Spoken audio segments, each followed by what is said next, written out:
하나님은 우리의 피난처시요 힘이시니 환난 중에 만날 큰 도움이시라. 그러므로 땅이 변하든지 산이 흔들려 바다 가운데 빠지든지 바닷물이 솟아나고 뛰놀든지 그것이 넘침으로 산이 흔들릴지라도 우리는 두려워하지 아니하리로다. 아멘.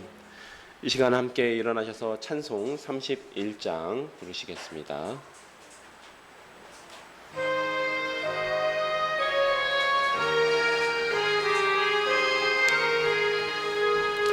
찬양하라 목되신 곳에 주 예수, 백성 되라 사랑을 전하세. 경배하라 하늘의 천군과 천사 앞에 영광을 돌리세. 목자같이 우리를 지키시고 종일 품에 늘 안아주시니 찬양하라 높으신 권세를 찬양 찬양 찬양 영원히 드리세. 찬양하라 복되신 구세주 예수, 우리 대신 죽임을 당했네. 구주 예수 영원한 구원의 소망, 경배하며 겸손히 절하세. 찬양하라 우리 죄 지신 예수, 그의 사랑 한없이 크셔라. 찬양하라 높으신 권세를 찬양 찬양 찬양 영원히 드리세. 찬양하라 복되신 구세주 예수, 천사들아 즐겁게 찬양해. 구주 예수 영원히 다스리시니 면류관을 주 앞에 드리세. 구주 예수 세상을 이기시고 영광 중에 또다시 오시리. 찬양하라 높으신 권세를 찬양 찬양 찬양 영원히 드리세. 아멘. 이 시간 성시교독 58번, 교독문 58번 함께 교독하시겠습니다. 보라, 형제가 연합하여 동거함이 어찌 그리 선하고 아름다운고, 머리에 있는 보배로운 기름이 수염도 아론의 수염에 흘러서 그의 목깃까지 내린 같고, 헐몬의 이슬이 시온의 산들에 내린 같도다. 거기서 여호와께서 복을 명령하셨나니 곧 영생이로다. 아멘. 함께 사도신경으로 우리의 신앙을 고백하도록 하시겠습니다. 전능하사 천지를 만드신 하나님 아버지를 내가 믿사오며 그 외아들 우리 주 예수 그리스도를 믿사오니 이는 성령으로 잉태하사 동정녀 마리아에게 나시고 본디오 빌라도에게 고난을 받으사 십자가에 못 박혀 죽으시고 장사한 지 사흘 만에 죽은 자 가운데서 다시 살아나시며 하늘에 오르사 전능하신 하나님 우편에 앉아 계시다가 저리로서 산자와 죽은 자를 심판하러 오시리라. 성령을 믿사오며 거룩한 공회와 성도가 서로 교통하는 것과 죄를 사하여 주시는 것과 몸이 다시 사는 것과 영원히 사는 것을 믿사옵나이다. 아멘. 자리에 앉아주시기 바랍니다. 찬송 331장 부르시겠습니다.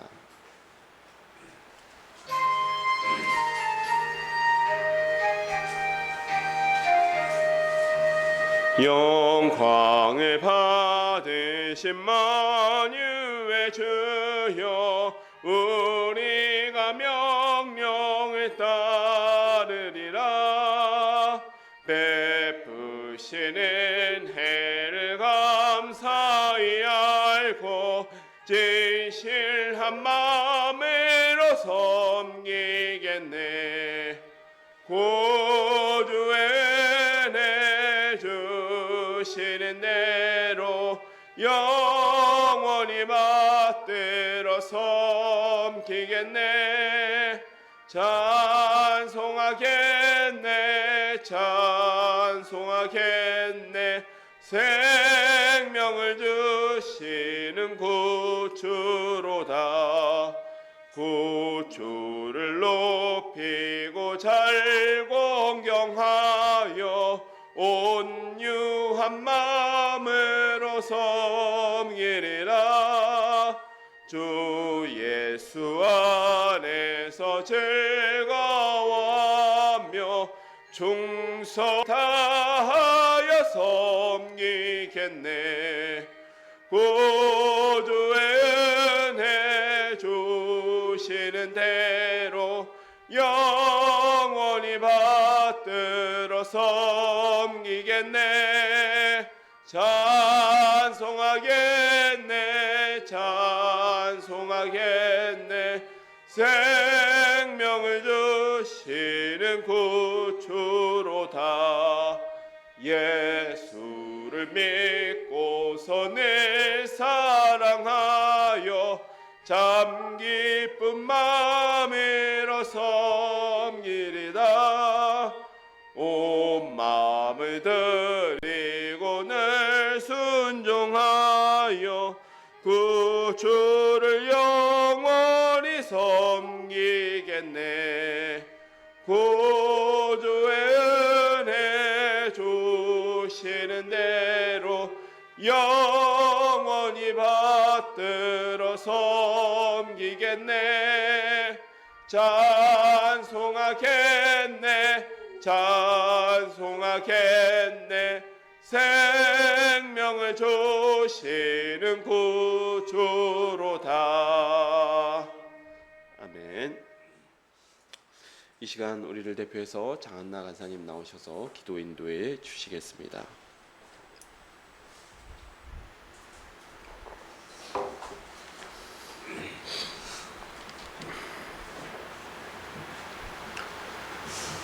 기도하겠습니다. 하나님 아버지, 시원한 가을 바람이 부는 좋은 날씨를 주시고 예배의 자리에 나와 함께 예배드릴 수 있도록 인도하여 주셔서 감사합니다. 아멘. 한 주간 저희를 눈동자같이 지켜주시고 건강하게 모두 나와 주님을 찬양하고 예배할 수 있음에 감사를 드립니다. 아멘. 오늘 예배를 통하여 하나님을 높이고 그 사랑을 기억하는 귀한 은혜의 시간 되게 하여 주옵소서. 아멘. 이 나라를 이끌어가는 모든 이들을 하나님께서 주관하여 주시고 하나님이 보시기에 아름다운 나라로 인도하여 주시기를 소망합니다. 또한 우리 샤론교회가 더욱이 하나님 말씀을 바르게 가르치고 전하여서 이 자리에 더욱더 많은 이들로 채워 넘치기를 소망합니다. 아멘. 우리가 삶의 자리에서 먼저 믿는 자들의 분이 되게 하여 주시고 하나님의 사랑을 흘려보내어 또한 늘 전도하는 사명을 기억하며 주님을 전하는 통로로 사용되어지기를 원합니다.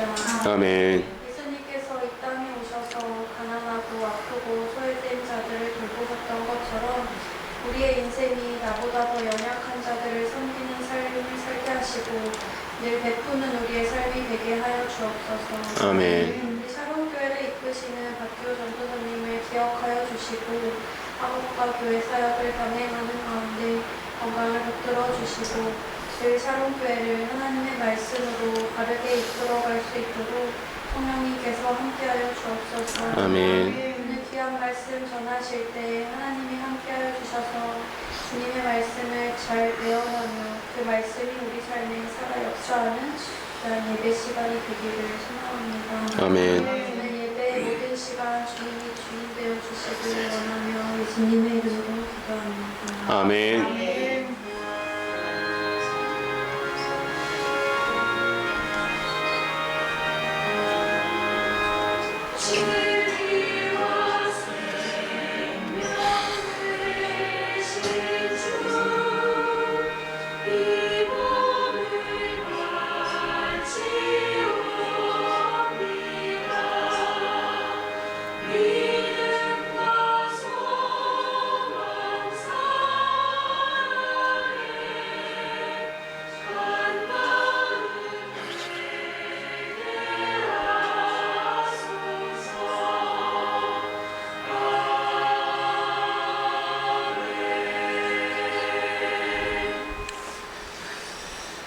오늘 우리에게 주신 하나님의 말씀은 역대하 7장 11절에서 18절 말씀입니다. 역대하 7장 11절에서 18절 말씀입니다. 구약성경 664페이지에 있습니다. 제가 하나님의 말씀을 받들어 봉독하도록 하겠습니다. 솔로몬이 여호와의 전과 왕궁 건축을 마치고 솔로몬의 심중에 여호와의 전과 자기의 궁궐에 그가 이루고자 한 것을 다 형통하게 이루니라. 밤에 여호와께서 솔로몬에게 나타나사 그에게 이르시되 내가 이미 내 기도를 듣고 이곳을 택하여 내게 제사하는 성전을 삼았으니 혹 내가 하늘을 닫고 비를 내리지 아니하거나 혹 메뚜기들에게 토산을 먹게 하거나 혹 전염병이 내 백성 가운데 유행하게 할 때에 내 이름으로 일컫는 내 백성이 그들의 악한 길에서 떠나 스스로 낮추고 기도하여 내 얼굴을 찾으면 내가 하늘에서 듣고 그들의 죄를 사하고 그들의 땅을 고칠지라. 이제 이곳에서 하는 기도에 내가 눈을 들고 귀를 기울이리니 이는 내가 이미 이 성전을 택하고 거룩하게 하여 내 이름을 여기에 영원히 있게 하였음이라. 내 눈과 내 마음이 항상 여기에 있으리라. 내가 만일 내 앞에서 행하기를 내 아버지 다윗이 행한 것과 같이 하여 내가 내게 명령한 모든 것을 행하여 내 율례와 법규를 지키면 내가 내 나라의 왕위를 견고하게 하되 전에 내가 내 아버지 다윗과 언약하기를 이스라엘을 다스릴 자가 내게서 끊어지지 아니하리라 한 대로 하리라. 아멘. 네, 제가 기도하고 말씀 나누도록 하겠습니다. 하나님 아버지 참으로 감사드립니다. 오늘도 이렇게 귀한 날 주셔서 주님을 예배할 수 있게 하여 주시니 감사드립니다. 주님, 저희가 주님을 기쁜 마음으로 또 즐거워하는 마음으로 예배합니다. 이 예배 기쁘게 받아주시었고 또한 주님의 말씀을 들을 때에 우둔한 저희의 마음을 깨우셔서 주님의 말씀을 듣고 또 순종하게 하여 주시옵소서. 예수님의 이름으로 기도합니다. 아멘. 저희가 지난주에는 솔로몬이 성전을 건축하는 모습들을 살펴보았습니다. 솔로몬은 다윗에 이어서 왕이 되죠. 그리고 나서 내부에 있었던 좀 정치적인 문제들이 좀 어느 정도 수습된 다음에, 그러니까 왕권이 좀 강화된 다음에 백성들과 함께 기브온 산당에 올라가서 제사를 드립니다. 그가 하나님께 구한 것은 두 가지였죠. 기억하시겠지만 첫 번째는 다윗의 언약, 다윗과 맺은 다윗 언약을 기억해 달라는 것. 두 번째로는 백성을 재판할 수 있는 지혜와 지식을 달라는 것이었습니다. 그리고 이 두 가지 기도는 모두 다 하나님의 마음에 굉장히 흡족한 기도였습니다. 결국 그것은 재판이라는 제도로 율법을 통해 주신 하나님의 공의와 정의를 세우겠다는 그런 기도와 다르지 않았기 때문입니다.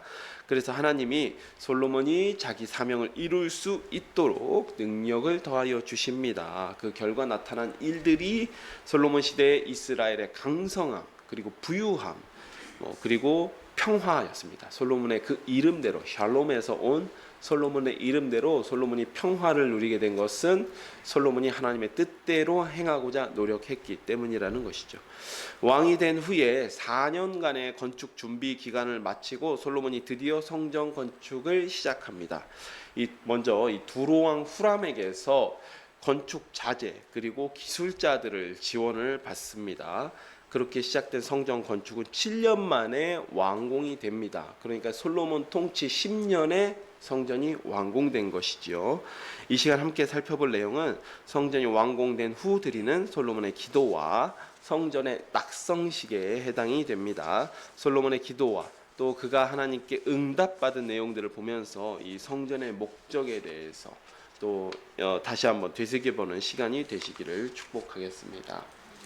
저희가 6장의 지난주에 11절까지 그러니까 솔로몬이 성전을 완공하고 나서 백성들을 향해서 축사하는 내용까지 저희가 보았기 때문에 이 12절부터는 솔로몬이 성전 완공을 두고 나서 백성들과 함께 하나님께 드리는 기도의 내용이거든요. 이 12절부터 살펴보도록 하겠습니다. 솔로몬이 여호와의 제단 앞에서 이스라엘 모든 회중과 마주서서 그의 손을 펴니라. 솔로몬이 일찍이 노소로 대를 만들었으니 길이가 5규빗이요 너비가 5규빗이요 높이가 3규빗이라. 뜰 가운데에 두었더니 그가 그 위에 서서 이스라엘 모든 회중 앞에서 무릎을 꿇고 하늘을 향하여 손을 펴고 이르되 이스라엘의 하나님 여호와의 천지에 주와 같은 신이 없나이다. 주께서는 온 마음으로 주의 앞에서 행하는 주의 종들에게 언약을 지키시고 은혜를 베푸시나이다. 주께서 주의 종대 아버지 다윗에게 허락하신 말씀을 지키시되 주의 입으로 말씀하신 것을 손으로 이루심이 오늘과 같은 일이다. 이스라엘의 하나님 여호와여 주께서 주의 종 내 아버지 다윗에게 말씀하시기를 내 자손이 그들의 행위를 삼가서 내가 내 앞에서 행한 것 같이 내 율법대로 행하기만 하면 내게로부터 나서 이스라엘 왕이 앉을 사람이 내 앞에서 끊어지지 아니하리라 하셨사오니 이제 다윗을 위하여 그 허락하신 말씀을 지키시옵소서.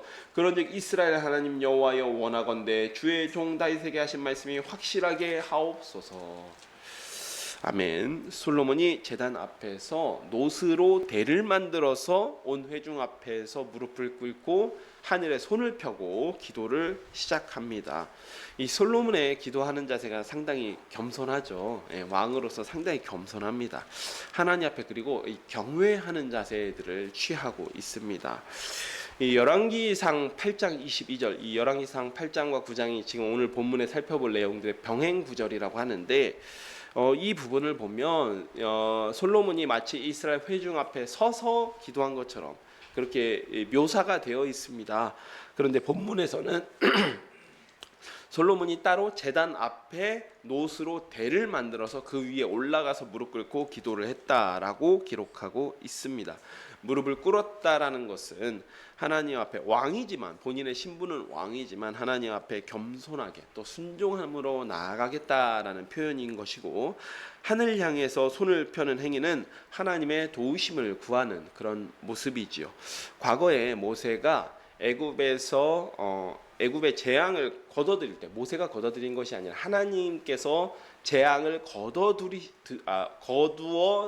들이시도록 청원할 때 청원하는 기도를 올릴 때에 그러니까 우박과 우레의 재앙을 거두어 주시도록 기도할 때에 바로 이러한 자세로 기도했습니다. 즉 하나님께 간구하는 그런 모습이라는 것이죠. 솔로몬이 먼저 하나님을 찬양하고 감사의 기도를 드리고 있습니다. 14절에 보면요. 천지에 주와 같은 신이 없나이다. 이런 표현으로 시작하고 있어요. 그런데 이 표현이 구약 성경에서 굉장히 자주 등장하는 표현이죠. 특히 시편 같은 곳에서도 그렇지만 여러 이제 신앙 고백적인 표현들에서 이런 표현이 굉장히 자주 등장합니다. 그런데 이 표현은 모든 신들 중에서 하나님께서 가장 우월하고 가장 위대하신 신이다 이런 표현이 아닙니다. 이런 표현이 아니라 하나님만이 유일한 신이시다. 하나님만이 유일한 신이시며 절대자이시다. 창조주이시다라는 것을 고백하는 표현입니다. 15절 보면요. 이 성전 건축은 아버지 다윗의 약속으로부터 시작되어서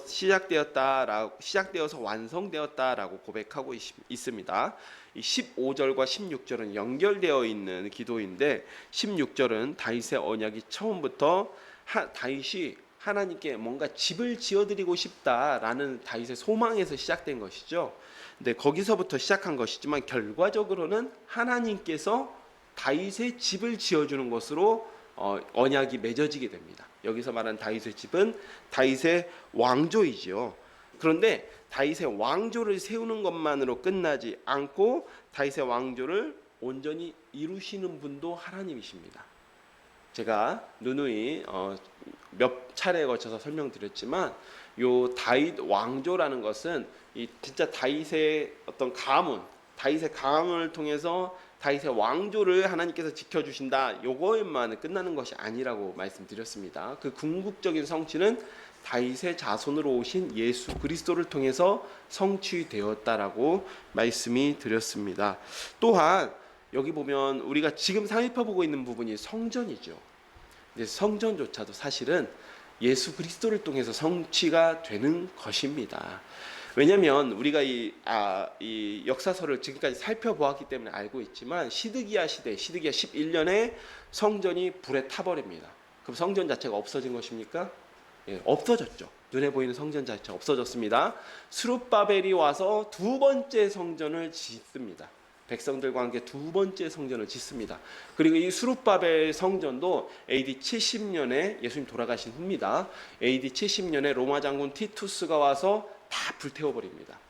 돌 위에 돌 하나 남기지 않고 모두 다 파괴시켜버립니다. 그렇다고 해서 성전이 없어졌나요?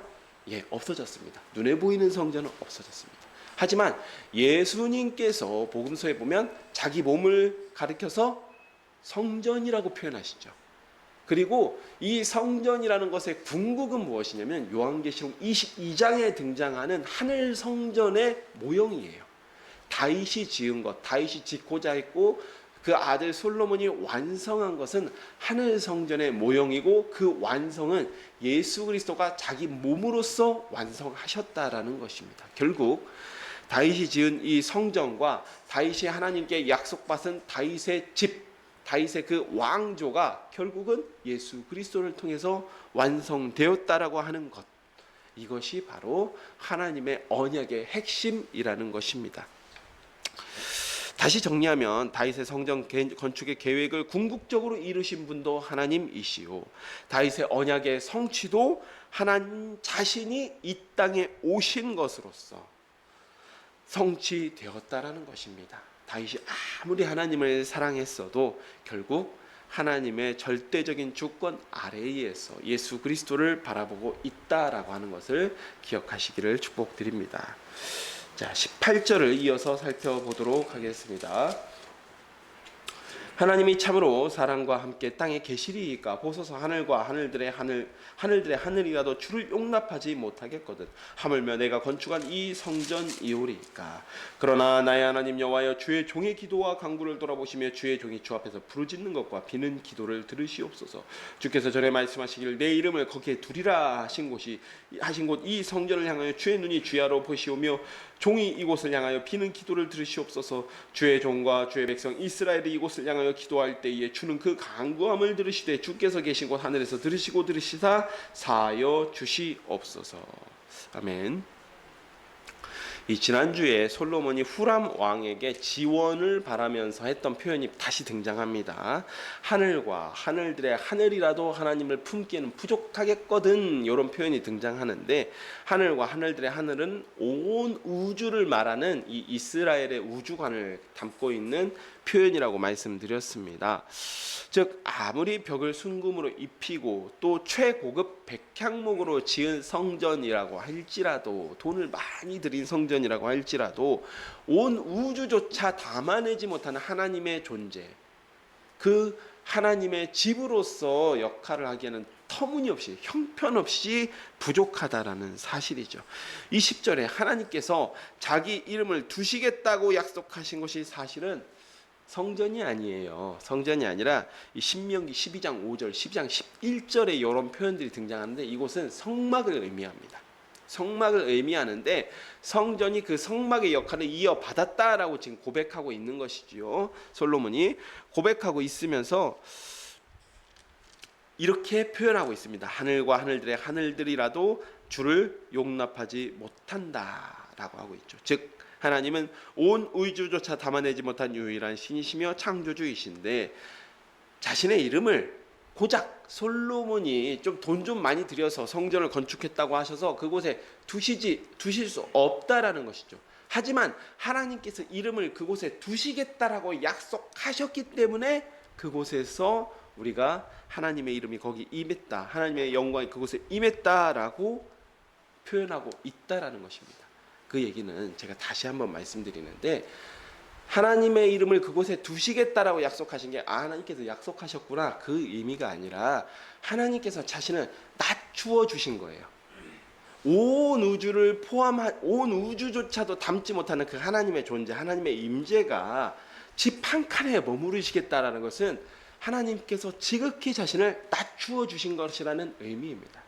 하나님께서 낮추어 주셨기 때문에 솔로몬이 그 성전 앞에 나아가서 하나님께 예배드릴 수 있게 되었다라는 의미죠. 이 굉장히 중요한 표현입니다. 우주조차 그 존재를 담을 수 없는 하나님께서 집 한 칸에 머무르시는 것은 왜일까요? 솔로몬이 만든 하나님의 집이 마음에 들어서 또는 화려해서가 아닙니다. 그저 하나님께서 자신을 낮추시기로 작정하셨기 때문입니다. 하나님께서 자신을 낮추신 이유는 이스라엘 백성과 함께 하시며 이스라엘 백성의 예배를 받으시는 장소로 삼기로 작정하셨기 때문이라는 것이죠. 그래서 이때부터 예배가 우리의 특권이 되는 것입니다. 우리가 예배할 자격을 갖추어서가 아니라 하나님께서 자신을 지극히 낮추어 주셨기 때문에 우리와 같은 죄인도 하나님께 예배드릴 수 있다라는 것이죠. 결국 이러한 제사 제도 곧 율법을 주신 분이 하나님이십니다. 그래서 우리가 율법도 은혜라고 이야기하는 겁니다. 율법도 은혜입니다. 왜냐하면 하나님께서 자신을 낮추어 주셨기 때문에 율법이 은혜인 것이고, 은혜의 요소들이 많이 있는 것이죠. 본래는 저희가 좀 오해하지 말아야 되는 게, 레위기 1장부터 7장까지 제사법이 적혀져 있죠. 그런데 우리 유교식 사고 방식으로 생각하면 제사 제도, 제물 제사 지대도 이게 익숙하죠. 그런데 여러분 잘 생각해 보십시오. 아무리 소 아니면 송아지, 양 이런 걸로 예배 드린다고 해서 그게 하나님께서 예배를 받으시는 것과 이렇게 등치가 됩니까? 등치가 안 되는 거예요. 전혀 등치가 되지 않습니다. 그저 하나님께서 그것을 내가 받으시기로 약속하셨다, 하나님께서 그것을 낮추어 주셨기 때문에 그걸 받아주시는 것이지, 전혀 우리가 드리는 그때 당시 이스라엘 백성이 드리는 아무리 번제로 구별하여서 그 소를 드렸다고 해서 하나님께서 받으시지 않는 것입니다. 하나님께서 받으시기로 작정하셨기 때문에 그 제물이 제물로서 의미가 있는 것입니다. 예를 들어 한번 들어보면, 저희 아이들이 어버이날 이런 데 전후해서 유치원이라든지 학교에서 만들어 가지고 옵니다. 만들어 가지고 와서 무슨 카네이션도 만들어 가지고 오고 그림도 그려 가지고 오는데, 물론 받으면 기쁘죠. 근데 받으면 기쁜데 그 기쁜 것은 제가 아이들을 사랑하고 있고 그 아이들이 제 아이들이기 때문에 사실 그게 큰 의미가 있습니까? 부모들이 표현할 때 많은 부모들이 그걸 이제 예쁜 쓰레기라고 표현을 합니다. 결국 가져오면 다 쓰레기가 되고, 그런데 그럼에도 불구하고 기쁘게 받는 것은 이 아이들의 그 마음이 느껴지기 때문에 기쁘게 받는 거 아닙니까? 마찬가지라는 것이죠. 하나님께서도 우리의 예배와 제사를 받으시는데, 우리의 예배의 행위와 하나님께서 예배를 받으시는 그 마음이 등치를 이루기 때문에, 이게 정확하게 동등하기 때문에 하나님께서 어떤 계약으로서 그걸 받으시는 것이 아니라 하나님께서 자신을 낮추어 주셨기 때문에 우리에게 그 예배를 예배로서 받아주신다라는 얘기입니다. 이것이 은혜라는 이야기입니다.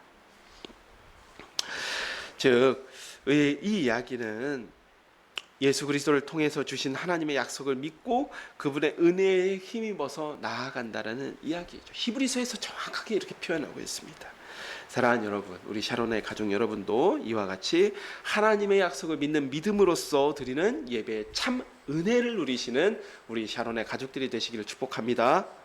이후에 솔로몬이 하나님의 성전의 역할에 대해서 일곱 가지 기도로 지금 기도를 하고 있는 부분입니다. 24절부터 22절부터 보도록 하겠습니다.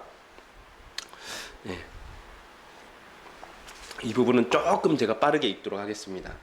만약 어떤 사람이 그의 이웃에게 범죄함으로 맹세시킴을 받고 그가 와서 이 성전에 있는 주의 제단 앞에서 맹세하거든 주는 하늘에서 들으시고 행하시되 주의 종들을 심판하사 악한 자의 죄를 정하여 그의 행위대로 그의 머리에 돌리시고 공의로운 자를 의롭다 하사 그의 의로운 대로 갚으시옵소서.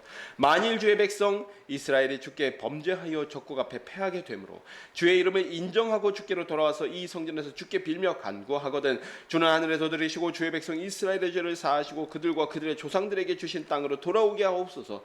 만일 그들이 주께 범죄함으로 말미암아 하늘이 닫히고 비가 내리지 않는 주의 벌을 받을 때에 이곳을 향하여 빌며 주의 이름을 인정하고 그들의 죄에서 떠나거든 주께서는 하늘에서 들으사 주의 종들과 주의 백성 이스라엘의 죄를 사하시고 그 마땅히 행할 선한 길을 가르쳐 주시오며 주의 백성에게 기업으로 주신 주의 땅에 비를 내리시옵소서. 만일 이 땅에 기근이나 전염병이 있거나 곡식이 시들거나 깐부기가 나거나 맥두기나 황충이 나거나 적국이 와서 성읍들을 에워싸거나 무슨 재앙이나 무슨 질병이 있거나를 막론하고 한 사람이나 혹 주의 온 백성 이스라엘이 다 각각 자기의 마음의 재앙과 고통을 깨닫고 이 성전을 향하여 손을 펴고 무슨 기도나 무슨 간구를 하거든 주는 계시는 곳 하늘에서 들으시며 사유하시되 각 사람의 마음을 아시오니 그의 모든 행위대로 갚으시옵소서. 주만 홀로 사람의 마음을 아심이니이다.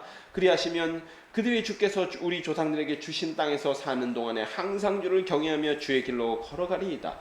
주의 백성 이스라엘에게 속하지 않은 이방인에게 대하여도 그들이 주의 큰 이름과 능하신 손과 표심팔을 위하여 먼 지방에서 와서 이 성전을 향하여 기도하거든 주는 계신 곳 하늘에서 들으시고 모든 이방인이 주께 부르짖는 대로 이루사 땅의 만민이 주의 이름을 알고 주의 백성 이스라엘에게 경외하게 하시오며 또 내가 건축한 이 성전을 주의 이름으로 일컫는 줄을 알게 하옵소서. 주의 백성이 그 적국과 더불어 싸우고자 하여 주께서 보내신 길로 나갈 때에 그들이 주께서 택하신 이 성과 내가 주의 이름을 위하여 건축한 성전이 있는 쪽을 향하여 주께 기도하거든 주는 하늘에서 그들의 기도와 간구를 들으시고 그들의 일을 돌보시옵소서. 주께 범죄하지 아니하는 사람은 없사오니 그들이 주께 범죄함으로 주께서 그들에게 진노하사 그들을 적국에 넘기심에 적국이 그들을 사로잡아 땅의 원근을 막론하고 끌고 간 후에 그들이 사로잡혀 간 땅에서 스스로 깨닫고 그들을 사로잡는 자들의 땅에서 돌이켜 주께 간구하기를 우리가 범죄하여 패역을 행하며 악을 행하였나이다 하면 자기들을 사로잡아간 적국 땅에서 온 마음과 온 뜻으로 주께 돌아와서 주께서 그들의 조상들에게 주신 땅과 주께서 택하신 성과 내가 주의 이름을 위하여 건축한 성전이 있는 쪽을 향하여 기도하거든 주는 계신 곳 하늘에서 그들의 기도와 간구를 들으시고 그들의 일을 돌보시며 주께서 범죄한 주의 백성을 용서하옵소서. 나의 하나님이여 이제 이곳에서 하는 기도에는 눈을 드시고 귀를 기울이소서. 여호와 하나님이여 일어나 들어가서 주의 능력의 괴와 함께 주의 평안한 처소에 계시옵소서. 여호와 하나님이여 원하건대 주의 제사장들에게 구원을 입게 하시고 또 주의 성도들에게 은혜를 기뻐하게 하옵소서. 여호와 하나님이여 주의 기름 부은 자에게서 얼굴을 돌리지 마시옵고 주의 종 다윗에게 베푸신 은총을 기억하옵소서 하였더라. 아멘. 예, 솔로몬이 하나님의 성전의 역할에 대해서 7가지 주제로 기도를 하고 있습니다. 첫 번째 기도에서 22절에 맹세했다라는 의미는 이 범죄한 자가 이 율법에 보면 이런 게 있죠. 범죄한 자가 있습니다. 그런데 증인이라든지 증언이 부족한 경우가 있어요. 증인이라든지 증언이 부족하면 이제 하나님의 이름으로 맹세하게 합니다. 그런데 그런 경우를 지금 상정을 하고 있습니다. 내가 죄를 지었다면 하나님께서 내리시는 벌을 받겠다. 뭐 이런 식으로 이제 맹세를 하게 하는 것이죠. 즉 범죄한 사람이 성전에 나와서 맹세했다라면 하나님께서 그 맹세대로 벌을 내려 주시라는 저주하셔서 이 저주하는 게 핵심이 아니고요. 그것을 통하여서 하나님의 공의를 세워 달라는 기도입니다.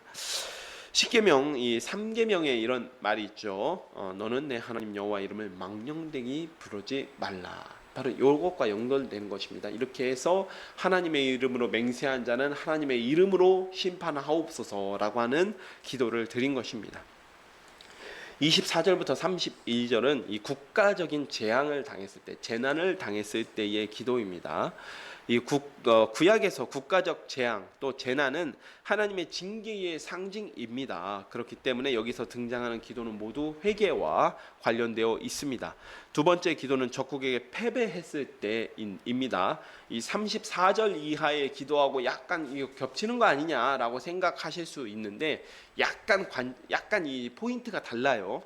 어떤 부분이냐면 25절에 보면 적국의 포로에서 돌아온다라고 표현을 하고 있습니다. 그런데 이 부분은 포로에서 돌아오는 게 아니고요. 이 포로에서 돌아오는 건 34절의 기도라고 보시면 될 것 같고, 이 25절 기도는 조금 더 이 뉘앙스가 어느 쪽에 가깝냐면 땅을 빼앗겼다라는 표현이 좀 더 가까울 것 같습니다. 그러니까 땅을 빼앗겼다가 회개하면 그 땅을 좀 되찾아오게 하여 주시옵소서라고 지금 기도하고 있는 내용입니다.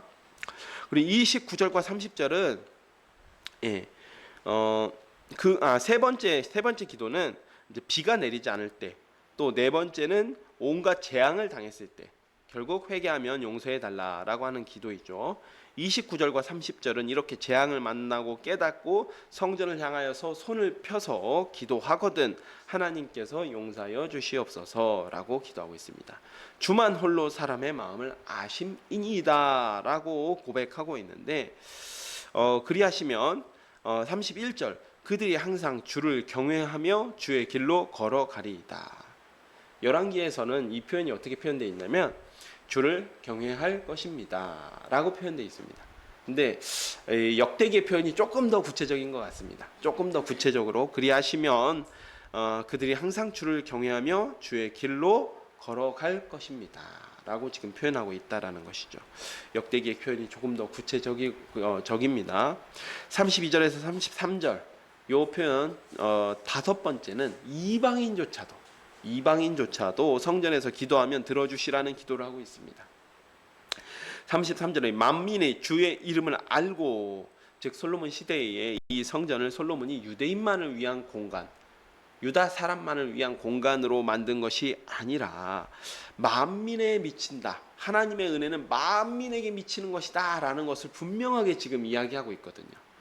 그런데 이후에 나라가 망합니다. 나라가 망하고 나서 이 유대인이라는 표현도 이 나라가 망하고 나서 나온 표현이거든요.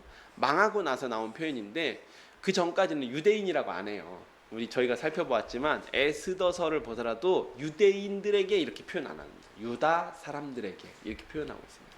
유대인이라는 표현은 로마가 유다 지역을 정복하고 나서 차지하고 나서 로마 입장에서 저 사람들은 유다 사람이다. 이 표현이 유대인이라는 표현으로 나온 겁니다. 그래서 이걸 이제 유대주의라고 하는데, 유대주의가 강화되고 나서는 이 성전은 유대인만을 위한 공간. 이렇게 이제 좀 이게 폐쇄적으로 이렇게 된 건데, 솔로몬이 처음에 성전을 봉헌할 때에는 그런 것이 아니었다라는 것이죠. 모든 이방 사람에게도 이 하나님의 은혜는 미친다. 그렇기 때문에 이방 사람들조차도 이 성전에 찾아와서 하나님께 기도하면 하나님께서 그들에게도 은혜를 주신다. 이게 더 가깝죠, 사실. 그렇죠? 이 부분이 더 하나님 뜻에 맞는 부분입니다. 즉, 이 부분을 솔로몬이 놓치지 않고 기도하고 있다라는 것입니다.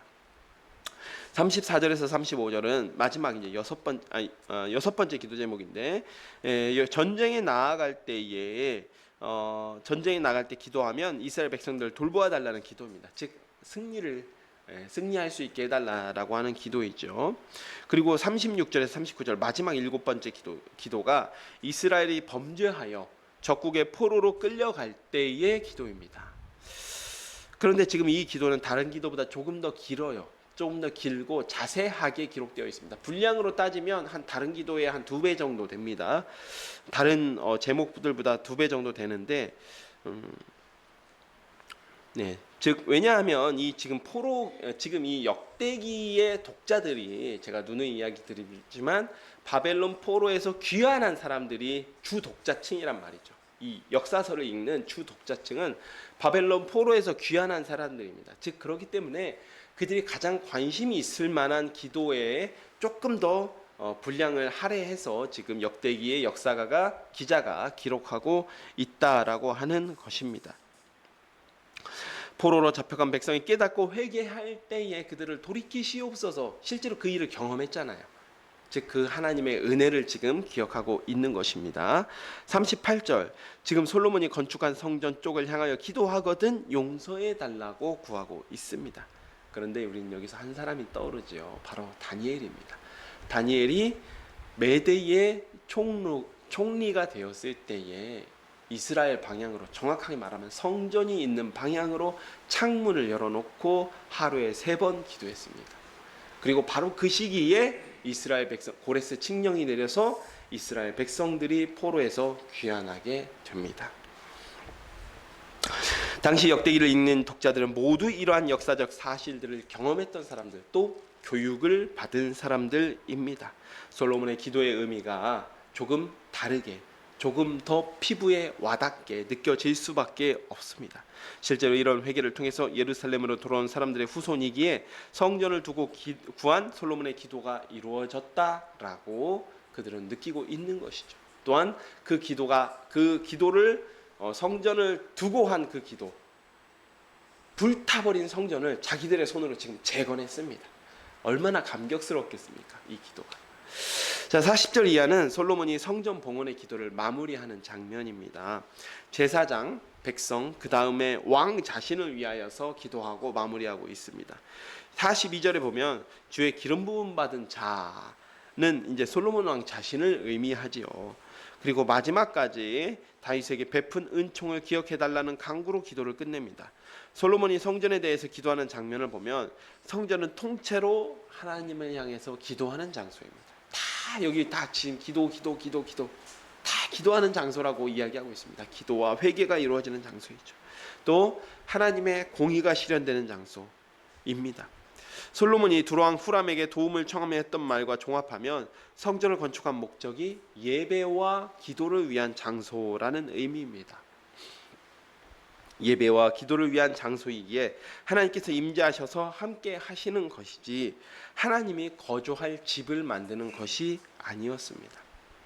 즉 교회도 이와 같이 하나님께 예배하고 또 기도하고 한 가지 더 보태자면 사랑을 나누는 장소, 사랑으로 서로 교제하는 장소 같으면 그걸로 충분한 겁니다. 그걸로 충분한 줄로 믿으시고 또 그것을 위해서 한 마음으로 함께하는 우리 샤론의 가족들이 되시기를 축복하겠습니다. 자, 7장부터는 이제 성전 낙성식이 진행이 됩니다. 지금은 이제 솔로몬이 대표로서, 백성의 대표로서 기도한 것이고, 성전의 낙성식은 7장 1절부터 기록이 되어 있습니다. 1절부터 10절까지 먼저 살펴보도록 하겠습니다. 솔로몬이 기도를 마침에 불이 하늘에서부터 내려와서 그 번제물과 제물들을 사르고 여호와의 영광이 그 성전에 가득하니 여호와의 영광이 여호와의 전에 가득함으로 제사장들이 여호와의 전으로 능히 들어가지 못하였고 이스라엘 모든 자손들은 불이 내리는 것과 여호와의 영광이 성전 위에 있는 것을 보고 돌을 깐 땅에 엎드려 경배하며 여호와께 감사하여 이르되 선하시도다 그의 인자하심이 영원하도다 하니라. 이에 왕과 모든 백성이 여호와 앞에 제사를 드리니 솔로몬 왕이 드린 제물이 소가 2만 2천 마리요 양이 12만 마리라. 이와 같이 왕과 모든 백성이 하나님의 전에 낙성식을 행하니라. 그때 제사장들은 직분대로 모셔서고 레위 사람도 여호와의 악기를 가지고 섰으니 이 악기는 전에 다윗 왕이 레위 사람들에게 여호와께 감사하게 하려고 만들어서 여호와의 인자하심이 영원함을 찬송하게 하던 것이라. 제사장들은 무리 앞에서 나팔을 불고 온 이스라엘은 서 있더라. 솔로몬이 또 여호와의 전 앞들 가운데를 거룩하게 하고 거기서 번제물과 화목제에 기름을 드렸으니 이는 솔로몬이 지은 놋 제단이 능히 그 번제물과 소제물과 기름을 용납할 수 없음이더라. 그때 솔로몬이 7일 동안 절기를 지켰는데 하맛 어기에서부터 애굽 강까지 온 이스라엘의 심히 큰 회중이 모여 그와 함께 하였더니 8째 날에 무리가 한 성회를 여니라. 제단의 낙성식을 7일 동안 행한 후에 이 절기를 7일 동안 지키니라. 7째 달 제23일에 왕이 백성을 그래 장막으로 돌려보내매 백성이 여호와께서 다윗과 솔로몬과 그 백성 이스라엘에게 베푸신 은혜로 말미암아 기뻐하며 마음에 즐거워하였더라. 아멘. 이 솔로몬이 기도를 마치니 하나님께서 불로 응답하십니다. 여호와의 영광이 성전에 가득합니다. 하나님의 임재가 있은 후에 성전에 낙성식을 진행하게 됩니다. 여기 우리가 낙성식이란 말이 조금 어렵죠. 이 낙성식이 이제 한자로 하면 떨어질 낙자에 이룰 성자를 씁니다. 이게 이제 건축을 완료했다라는 의미입니다. 끝냈다, 끝마쳤다 이런 의미가 있는데 히브리어로는 이 낙성식을 뭐라고 이야기하냐면 하나크라는 단어를 사용해요. 하나크. 명사는 아니고 동사입니다. 드려졌다, 바쳐졌다 이런 의미입니다. 그런데 이게 이게 어떤 절기와 연결이 돼 있는데 요한복음에 우리 성경에 딱 한 번 나오는 절기 이름이 있죠. 수전절이라는 절기가 있습니다. 수전절 딱 한 번 나오는 절기고 율법에서 명하지 않은 절기예요. 이스라엘 역사와 연결돼 있고 성경에는 그 역사와 관련된 내용이 단 한 번도 등장하지 않습니다. 이 신구약 중간사에 관련돼 있는 역사이기 때문인데, 그래서 이 절기 이름을 하누카라고 합니다. 하누카 들어보신 분들도 많이 계실 것 같아요. 그래서 이 하누카라는 말이 하나크라는 이 동사에서 왔어요. 드려진 날, 하나님께 바쳐진 날이라는 의미입니다. 잠깐만 이제 추가적으로 설명하면, 이 마카비 왕조라는 왕조가 있었죠. 신구약 중간사에 등장하게 되는 왕조이고, 정확하게 이야기하면 이 셀류커스 왕조로부터 잠깐 독립한 왕조가 마카비 왕조입니다. 그런데 이 마카비 왕조가 독립전쟁을 일으켜가지고 어떻게 하냐면 예루살렘 성전을 회복을 합니다. 예루살렘 성전에 그 전에는 막 제우스 신상이 서 있고 그랬거든요. 네, 그 예루살렘 성전을 회복한 날을 기념하는 절기가 하누카라고 하는 수전절입니다. 이번에는 그리고 이제 그렇게 하는 절기이고, 이제 이 낙성식을 드릴 때는요 1,000번제 정도가 아니죠. 1,000번제 정도가 아니고 소 22,000마리, 또 양이 무려 12만 마리를 봉헌합니다. 예.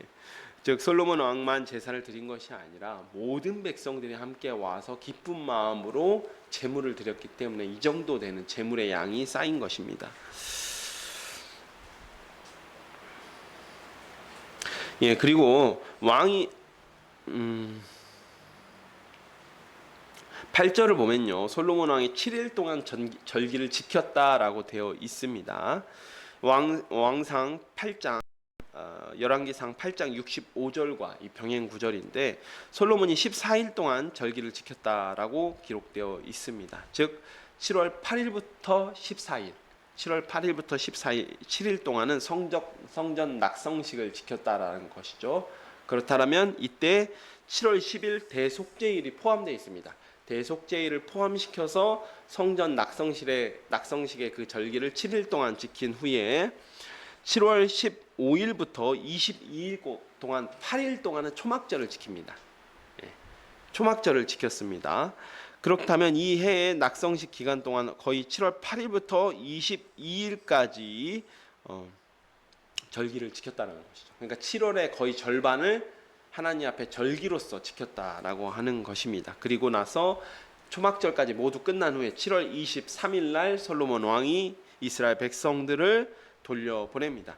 성전을 완공했다는 기쁨과 더불어 절기에 참여한 모든 백성이 예배의 감격을 가지고 돌아갔다라는 의미이죠.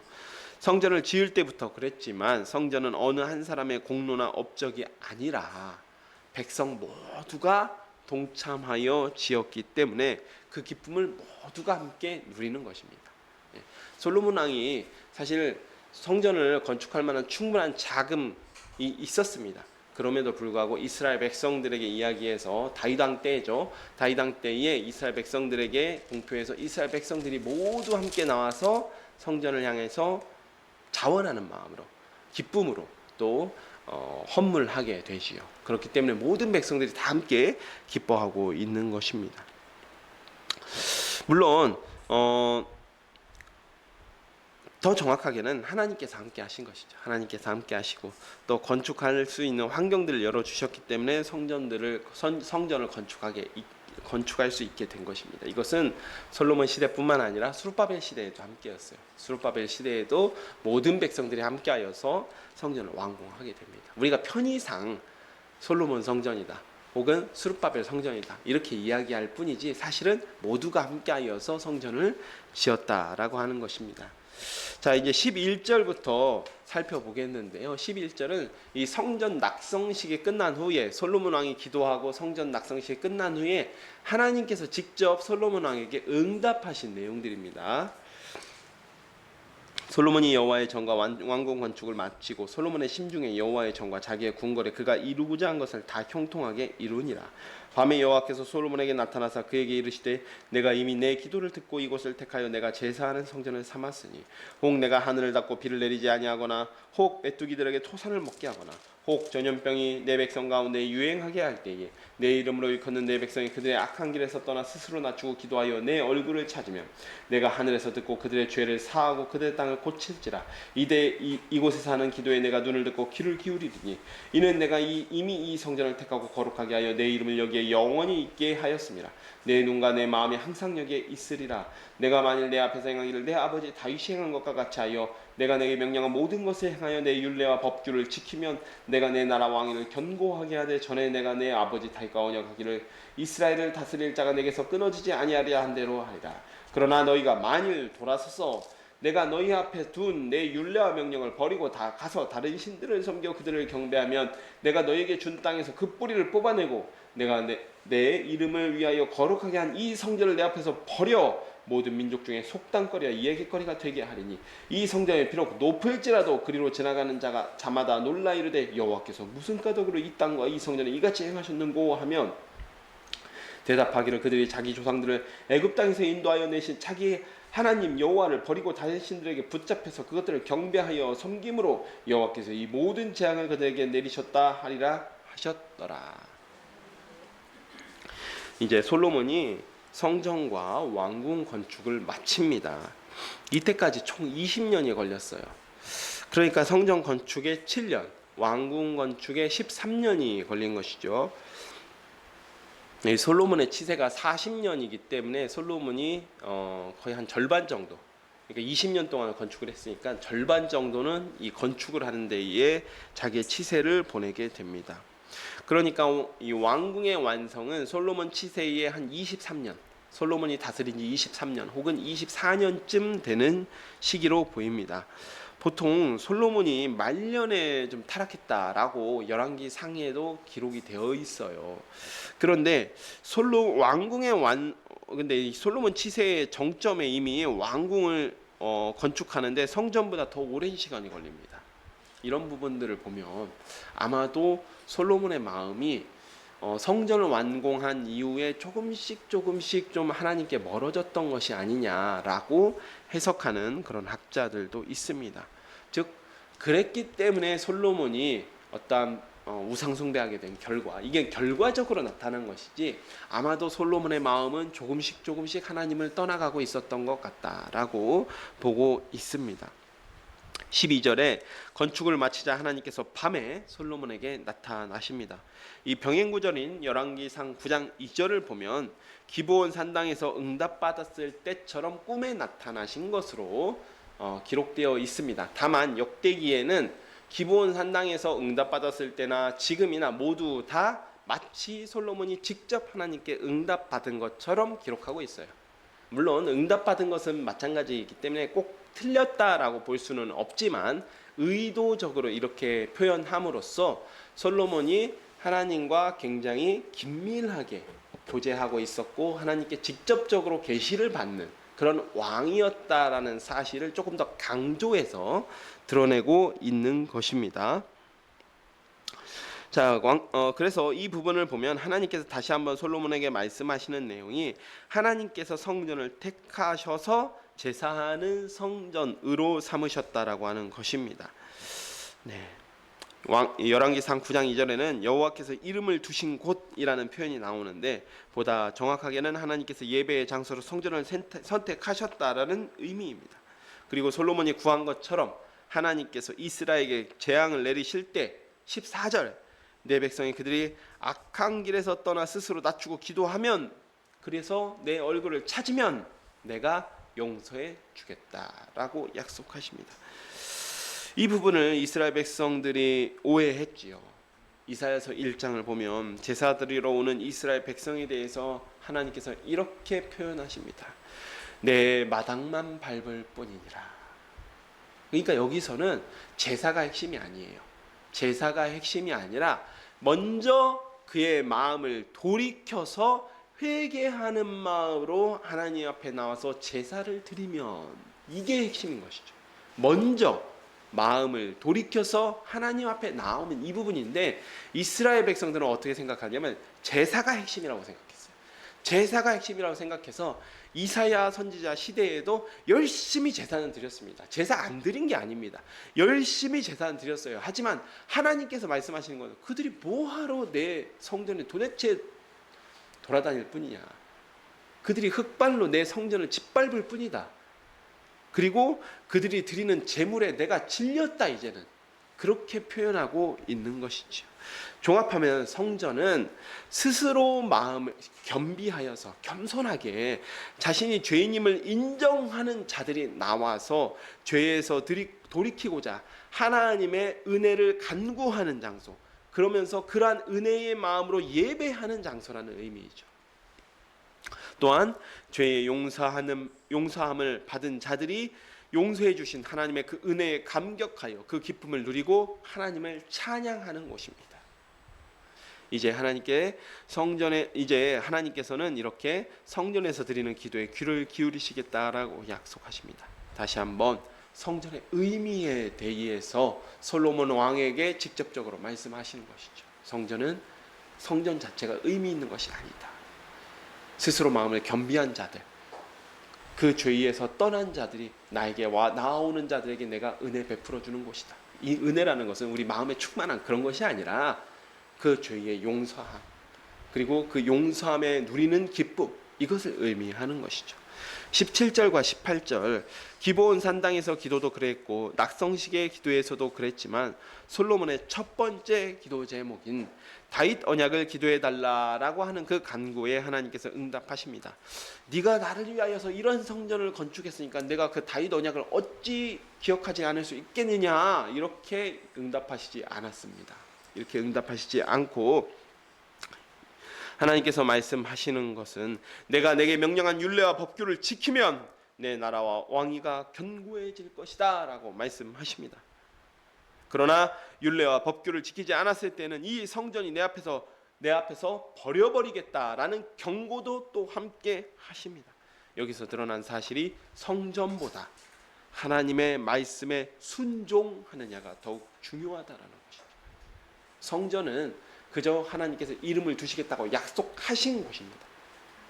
하나님께 가장 중요한 것은 순종하는 거예요. 하나님의 말씀에 순종하는 것이죠. 여러분, 고대 시절에 신전이 파괴되는 것은 그 신의 패배였습니다. 고대 사람들은 그렇게 받아들였어요. 신전이 파괴되는 것은 그 신이 졌다. 그 신이 저 이긴 나라의 신에게 졌다.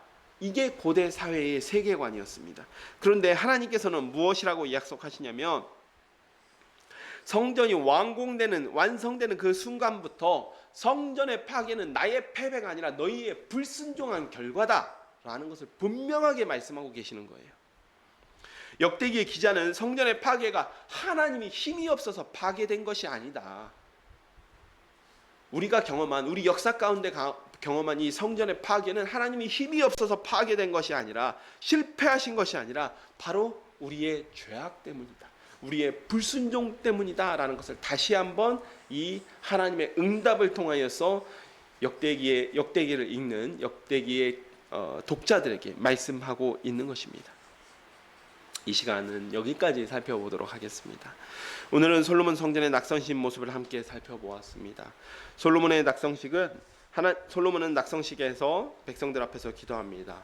그는 먼저 다윗 언약을 언급하며 하나님께 7가지 간구를 합니다. 솔로몬은 성전이 하나님의 공의가 실현되는 장소가 간구하였습니다. 또한 기도하며 회개의 장소, 승리의 장소, 그리고 회복의 장소가 되기를 기도했습니다. 왕과 모든 백성이 함께한 성전의 낙성식 겸 초막절은 감사와 기쁨의 예배를 드리며 막을 내립니다. 그리고 하나님께서는 그 기도에 응답해 주십니다. 다만 다윗의 언약이나 성전에 대한 기도나 솔로몬과 이스라엘 백성들이 율법에 순종할 때, 하나님의 말씀에 순종할 때에 가능한 것이었습니다. 하나님의 말씀에 불순종할 때에 여호와 이름을 두시겠다고 약속한 성전은 버림을 받게 될 것입니다. 이는 하나님의 능력이 부족해서가 아닙니다. 하나님이 패배해서가 아닙니다. 오직 이스라엘 백성이 불순종한 결과일 뿐입니다. 성경은, 역대기는 이것을 분명하게 기록하고 있습니다. 결과적으로는 솔로몬과 이스라엘 백성들은 하나님의 말씀에 순종하지 못했습니다. 다윗 왕조는 시드기야를 끝으로 역사 속에 사라지고 성전은 불에 탔습니다. 다만 역대기의 기자조차 몰랐던 사실이 있습니다. 역대기의 기자는 스룹바벨 성전을 두고 아마 이 언약들을 이스라엘 백성들에게 교육하기 위해서 이 역사서를 쓴 것이지만, 하지만 역대기 기자조차 몰랐던 사실은 다윗 왕조도 파괴된 성전도 사실은 그 실체이신 예수 그리스도를 통해서 완성된다라는 사실이었습니다. 이것이 하나님의 놀라운 계획입니다. 하나님은 우리에게 하나님의 말씀에 순종할 것을 요구하십니다. 분명하게 성전에서 이야기하고 있죠. 하지만 또한 우리의 연약함도 아십니다. 우리가 온전하게 순종할 수 없는 사실을 누구보다 잘 아시는 분이 바로 하나님이십니다. 그래서 직접 하나님께서 그 계획을 이루십니다. 이것이 은혜입니다. 하나님께서 이루시기 때문에 은혜이죠. 우리 보고 이루라고 하면 못하는 것입니다. 사랑하는 샤론의 가족 여러분, 하나님의 말씀에 순종하십시오. 하나님의 말씀에 순종하시기를 축복합니다. 다만 늘 하나님 앞에서, 말씀 앞에서 우리의 연약함을 고백하며, 우리의 죄악됨을 고백하며, 연약함까지도 사용하셔서 자신의 약속을 이루시는 아버지의 은혜에 기대십시오. 우리는 도무지 말씀에 순종할 수 없는 죄인이지만 우리의 연약함을 고백하며 아버지 앞에 손을 들고 나아갈 때에 주님께서 우리를 통해 역사하십니다. 제가 기도하고 말씀을 맺도록 하겠습니다. 하나님 아버지, 참으로 감사드립니다. 오늘 솔로몬이 성전을 완공하고 나서 백성들과 함께 하나님 앞에 간구합니다. 또 하나님 앞에 낙성식을 기쁨으로 드려지게 됩니다. 하나님 아버지, 주님께서 이 모든 일들을 이루셨습니다. 솔로몬이 이룬 것이 아니라 솔로몬과 백성들이 함께 하였지만 하나님께서 이루셨습니다. 그것은 성전이 파괴되었을 때에도 하나님께서 결국은 예수 그리스도를 통해서, 예수 그리스도의 몸이 솔로몬이 지은 성전의 완성임을 이 성경을 통해서 증거하고 있기 때문입니다. 주님, 그들이 하나님의 말씀에 순종하지 못해서 성전은 파괴되었지만 하나님은 하나님의 뜻으로서 예수 그리스도를 통해서 그것을 이루셨습니다. 다윗의 언약도 다윗의 왕과는 막을 내렸지만 망하고 막을 내렸지만 다윗의 자손으로 오신 예수 그리스도를 통하여서 그것들을 이루셨습니다. 하나님, 이것이 하나님의 은혜임을 저희가 고백합니다. 저희는 연약하여서 하나님의 말씀을 순종할 어떠한 힘도 없습니다. 하지만 하나님께 의지하며 나아갈 때에 하나님께서 그 일을 이루실 것이라는 것을 믿습니다. 연약한 저희에게 하나님의 말씀에 순종할 힘을 주시옵고, 또한 하나님께서 이루시는 그 은혜의 약속에 기뻐하며 그 약속을 누리게 하여 주옵소서. 예수님의 이름으로 기도하였습니다. 아멘. 이 시간 찬송 202장 부르시면서 준비하신 예물 하나님께 올려드리도록 하겠습니다.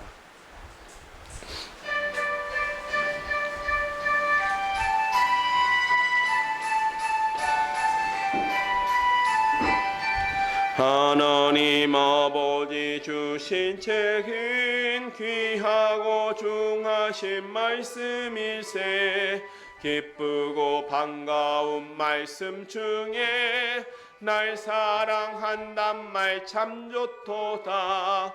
주께서 나를 사랑하니 즐겁고도 즐겁도다. 주께서 나를 사랑하니 나는 참 기쁘다. 구속의 은혜를 저버리고 어긋난 딴 길로 가다가도 예수의 사랑만 생각하며 곧 다시 예수께 돌아오리. 주께서 나를 사랑하니 즐겁고도 즐겁도다. 주께서 나를 사랑하니 나는 참 기쁘다. 구주의 영광을 바라보며 예수의 이름을 찬양하리. 영원히 찬양할 나의 노래. 예수의 이름이 귀하도다. 주께서 나를 사랑하니 즐겁고도 즐겁도다. 주께서 나를 사랑하니 나는 참 기쁘다. 주 예수 날 사랑하시오니 나 또한 예수를 사랑하네. 날 구원하시려 내려오사 십자가 위에서 죽으셨네. 주께서 나를 사랑하니 즐겁고도 즐겁도다. 주께서 나를 사랑하니 나는 참 기쁘다. 주 예수 날 사랑하시오니 마귀가 놀라서 물러가네. 주 나를 이렇게 사랑하니 그 사랑 어떻게 보답할까. 주께서 나를 사랑하니 즐겁고도 즐겁도다. 주께서 나를 사랑하니 나는 참 기쁘다. 아멘. 드리는 헌금을 위해서 제가 기도하도록 하겠습니다. 하나님 아버지 참으로 감사드립니다. 주님께서 저희를 예배의 자리로 불러주신 것이 주님의 은혜임을 고백합니다. 주님, 죄인인 저희가 주님의 낮추어 주신 은혜로 말미암아 주님을 예배하게 되었습니다. 그 은혜에 감격하여 주님께서 베풀어 주신 모든 것 중에 물질의 일부를 구별하여 나왔습니다. 이 물질 기뻐 받아 주시옵고 이 물질이 사용되는 곳마다 주님의 성전에서 일어난 그러한 역사들이 동일하게 나타나게 하여 주시옵소서. 감사하며 예수님의 이름으로 기도합니다. 아멘. 오늘 우리 샬롬교회 예배에 참석한 여러분 모두를 주님의 이름으로 환영하며 하나님의 은혜와 진리가 함께 하시기를 축복합니다. 지난주도 한번 광고 드린 적이 있지만 저희 이제 영상 예배를 다시 시작하게 되었습니다.